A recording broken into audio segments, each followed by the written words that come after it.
జై లంబోదర గణేశాయ నమః. ఈరోజు మన లంబోదర గణేష్ ఉత్సవాలు 2026 మీడియా సమావేశానికి విచ్చేసినటువంటి మీడియా మిత్రులకు ముందుగా, ఎందుకంటే మేము చేసే ప్రతి కార్యక్రమాన్ని ప్రజలకు, భక్తులకు అతి త్వరగా చేరువ చేసే మీడియా మిత్రులందరికీ కూడా పాదాభివందనం తెలియజేస్తూ, ఈరోజు లంబోదర గణేష్ ఉత్సవ కమిటీ ఏర్పడి 3 సంవత్సరాలు, ఇది 3వ సంవత్సరం. మొదటి సంవత్సరం అతి తక్కువ మందితో అనుకున్నా కూడా 50 మంది కమిటీ ఫామ్ అయ్యి ఈరోజు మొదటి సంవత్సరం తమిళనాడులోని తంజావూరు సెట్టింగ్ని వేసి నెల్లూరు నగరంలో ఈ రాష్ట్రంలోనే పేరు వచ్చే విధంగా మొదటి సంవత్సరం 2024లో మన లంబోదర గణేష్ ఉత్సవ కమిటీ ఏర్పాట్లు చేయడం జరిగింది.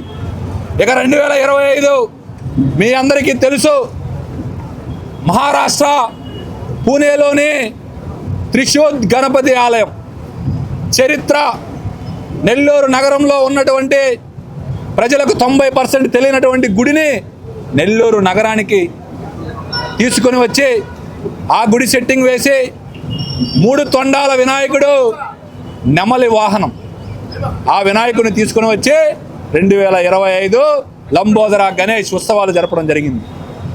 ఇక 3వ సంవత్సరం 2026 ఈసారి మన లంబోదర గణేష్ కమిటీ అందరూ కూడా ఈసారి వినూత్నంగా ఉండాలి, గత 2 సంవత్సరాల కన్నా ఈసారి భిన్నంగా ఉండాలని మా కమిటీ సభ్యులందరూ కూడా తీర్మానించి ఈసారి మనందరి వినాయకుడు, లంబోదర సెంటర్లో ఉండబోయే వినాయకుడు శరభ వాహన గండ బేరుండ వినాయకుడు. శరభ వాహన గండ బేరుండ వినాయకుడు. ఏందయ్యా ఈ శరభ, ఏందయ్యా ఈ గండ బేరుండ చెప్తా 2 నిమిషాలు. పురాణాల్లో, ఇతిహాసాల్లో చదవండి, చూడండి, నెట్లో సెర్చ్ చేయండి.